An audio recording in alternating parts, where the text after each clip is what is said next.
The year was 2003, and I was sitting outside a rather dungy motel in Reno, Nevada, with International Master David Vigorito, and we were talking about the new threat of cheating that was then on the horizon. There weren't iPhones yet, there weren't little phones you could put in your pocket, but there were cases then that were evolving. And my first reaction that I remember very well today was that there should be some kind of vigilante justice. And I am generally not a violent person. I haven't hit anyone in anger in my adult life. But I had instant visions of beating people to a pulp in a Reno parking lot.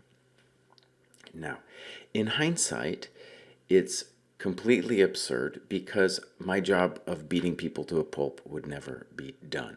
The amount of people, title players, friends of mine, who have cheated is very long, pages and pages long. So I can't do it myself. The other thing about the memory, though, that I think is interesting and important is what my visceral reaction was that there was a threat to what I held precious in chess, and that was the sense of purity and fair play that exists in chess that doesn't really exist in other parts of life, at least as I've experienced it. Whether it was in the academic world or the job world, all of those worlds seem to have so much bullshit and phony business going on. Whereas in chess, you have the purity of an argument and a counter-argument. It's a beautiful thing. And I felt that being threatened in that moment. So, the surprising thing has been how many players, both titled and non-titled players, have cheated. And chess.com has an extensive list of players who have cheated. And what they do is they tell them not to cheat, but they don't publicly defame them because they're worried about a lawsuit. Now, maybe that's going to change with this latest Wesley So incident. Okay, so the question is, for me, well, why so many, especially with events where there's no money at stake?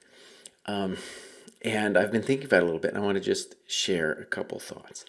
So, we've all as chess players had the experience of having some cool opening prep. And maybe the computer helped you with that opening prep, and you bring it to the board, and there's this feeling of power, even though it's not really you behind the moves that came to the board with some kind of idea that crushes your opponent and you win.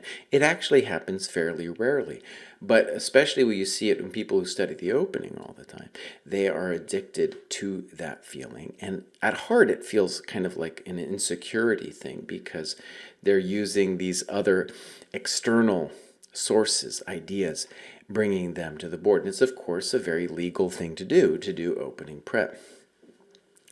But imagine you feel that sense of power, and it's constantly then at your fingertips. And I think that's where the ethical problem becomes really interesting. So, as an example, I just want to give a totally different example outside of chess. I'm wearing this wedding ring, and I gave a vow, and one of the vows was not to sleep with other women. And so far, I've been good about it. But one thing I know from self-knowledge is that if there were a pack of hungry women following me around, I would have no chance of fulfilling that vow, no matter how well-intentioned or disciplined I would be. No chance. This is something I know.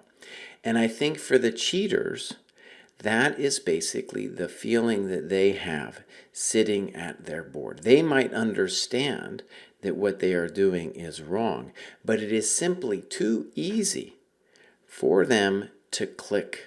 Just a couple clicks away, and you are immediately dominating your opponent and making him look bad. So I think One of the key things to understand about where we are with this is that virtue is not just something that you decide on, right? I think everyone can say that cheating is a bad thing. Virtue, though, needs a, a place where it's easy not to do the things that you're not supposed to do. And so that turned me on to this. I mean, really, when you think about it, it's a whole different way of thinking about ethics, not something that's just about you making the right choice, but is based on the situation that you're in. And I think if we're going to address the cheating world, we have to understand and have a little bit even of empathy with that situation. So here is my 2 cents on what I think should be done with cheating. First of all, full amnesty from whatever point forward it is we decide to make my suggestion or something like my suggestion binding.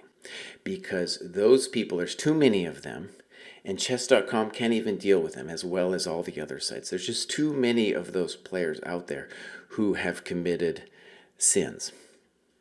So amnesty for those players, and then going forward, a new sense of what needs to happen. Because my intuition from 2003 was basically correct, that from that time, no normal processes or legal structures were going to contain this demon that has been unleashed with cheating. And cheating, of course, only got easier in that time. Now, the first silly thing, it's a little Boy Scouty that I think actually would help people make the right move, make the right judgment, would be to make some kind of vow. Not something you know, when you do an internet agreement and you like sign your initials on something that you haven't read. No, some kind of vow where you come out on a screen like this and you say you're not going to cheat. I think it's a big first step. The next thing is you have some kind of arbiter that is out there with a more or less publicly understandable algorithm that says, all right, these are the ways we're going to say we're going to get you, right?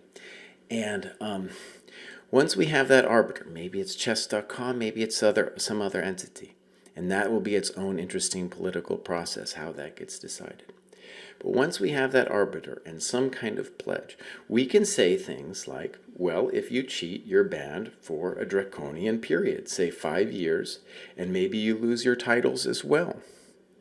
But I think what the main point I want to make is that we have to understand we have a new way, first of all, of dealing with cheating, with the algorithms that chess.com and Lichess and others have developed. It's very sophisticated.